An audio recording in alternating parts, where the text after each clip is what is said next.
Today in our presentation, we'll be going over Synthroid. Why did we choose Synthroid? We chose Synthroid because it's the most prescribed drug in America. Over 5 million Americans use it and 23 million prescriptions are prescribed per month in America. Synthroid is really important and significant because it affects carbohydrate metabolism, protein synthesis and breakdown, and cardiovascular, renal, and brain function. All of these just stated are really important in everyday human function. Without Synthroid, many adults will experience many negative symptoms.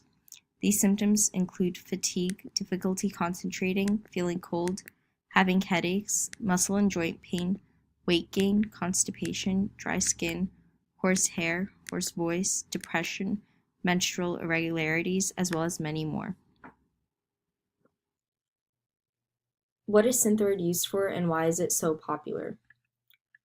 Synthroid helps many things such as treating hypothyroidism, thyroid cancer, and a damaged thyroid gland. Hypothyroidism is when the thyroid gland doesn't produce enough of the thyroid hormones, which, as mentioned before, if not produced, can lead to many negative symptoms. A damaged thyroid gland can occur if a thyroid gland is damaged by radiation or if the thyroid gland is surgically removed. The thyroid gland has many functions in helping your body perform normally every single day, but specifically it helps to regulate your metabolism. The thyroid gland also helps the body use energy properly and efficiently. Without the thyroid gland, the body doesn't know if to speed up or slow down its functions. For example, someone that is suffering from hypothyroidism and doesn't have enough of the thyroid hormones to tell its body to speed up or slow down its metabolic functions, which is why many people with hypothyroidism tend to gain weight.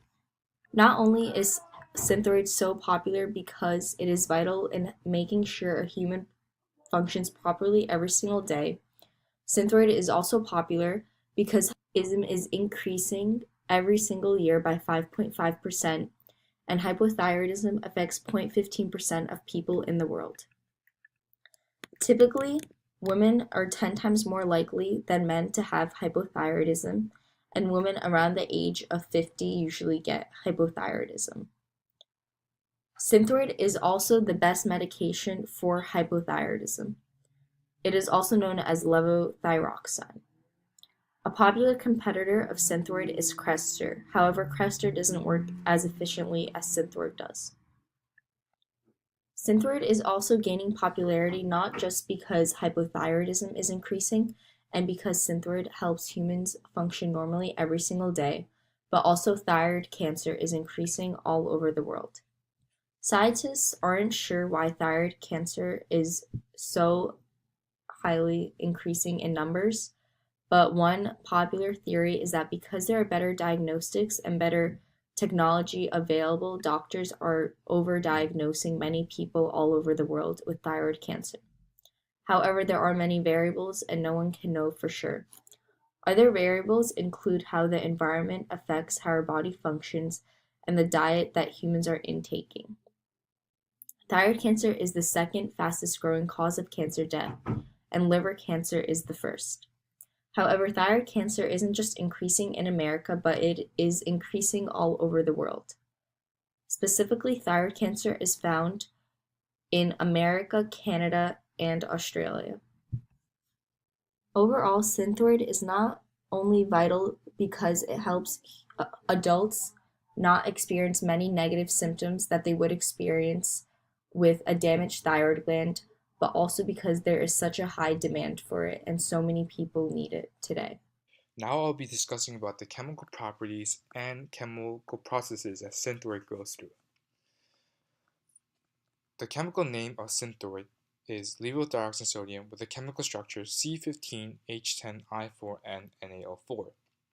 When we look at the structure of Synthroid, it is very similar to the thyroid hormone T4 that is produced in our bodies.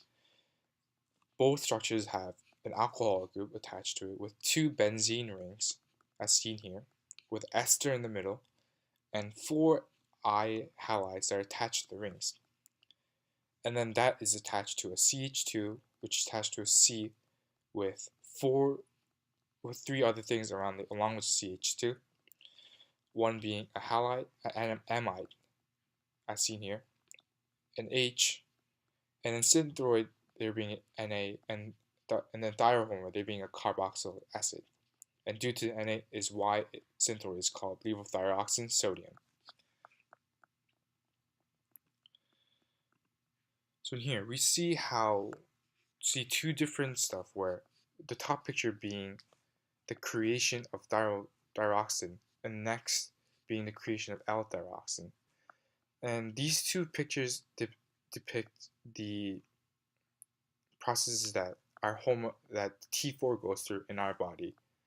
But Synthroid works very similarly, where in the top we see a base structure tyrosine having iodine added to it, and then the body using a protein to split the two compounds up, making a new compound thyroxine, which is the hormone that exists in our body.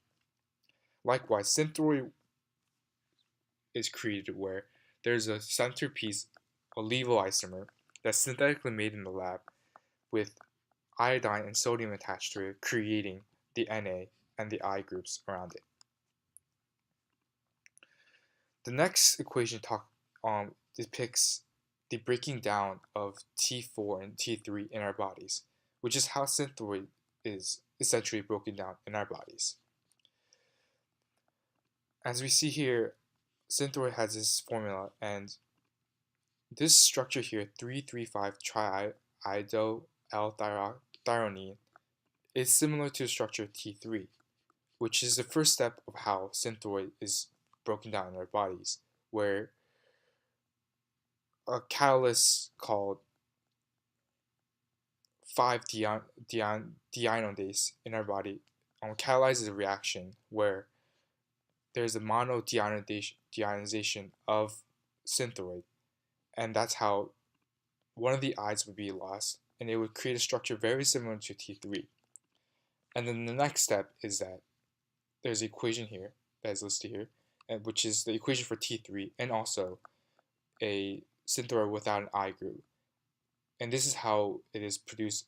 It is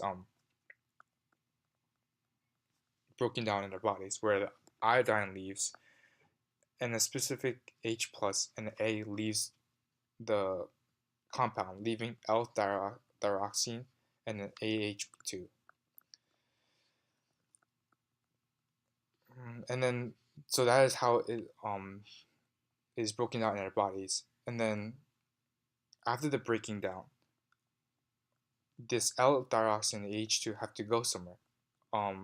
For our natural bodies and for Synthroid, this usually goes to our kidneys and is escaped through our urine.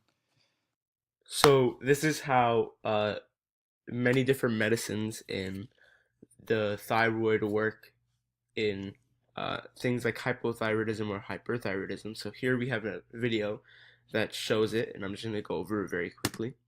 So the thyroid is a butterfly-shaped gland in the front part of the neck where many different proteins and hormones are made in these little tiny strands called the follicles. And in the follicles, thyroglobulin is made. And the way thyroglobulin works is it comes in and it binds with the iodine. So as you can see, the green part is the thyroglobulin, the blue is the iodine. They come and bind together and they transport out of the thyroid. The thyroglobulin breaks into hormones, and those hormones will then be transported out throughout the body into many different organs. So here we see hypothyroidism and normal thyroidism. Hypothyroidism is when there is a decrease in thyroglobulin being made and ultimately a decrease in the hormones being made. Hyperthyroidism is when there are too many thyroglobulins being made and not enough hormones being made, and too many hormones being made. And it, in the end, causes many different organ problems and all problems throughout the body. So here we see hypothyroidism in action. There's not enough thyroglobulin, so as you can see, only one of the thyroglobulin comes in the hormone to make. Here's the medicine that counteracts this and creates hormones that then act as the hormones being made by thyroglobulin. Here's hypothyroidism, too many thyroid globulins coming in, iodine binding to those, creating too many hormones. And to counteract this, many hormones come and bind to the iodines, preventing it from binding to the thyroid globulin. So if we go back to the presentation, how does it work? In the follicle, thyroid globulin proteins bind to iodine.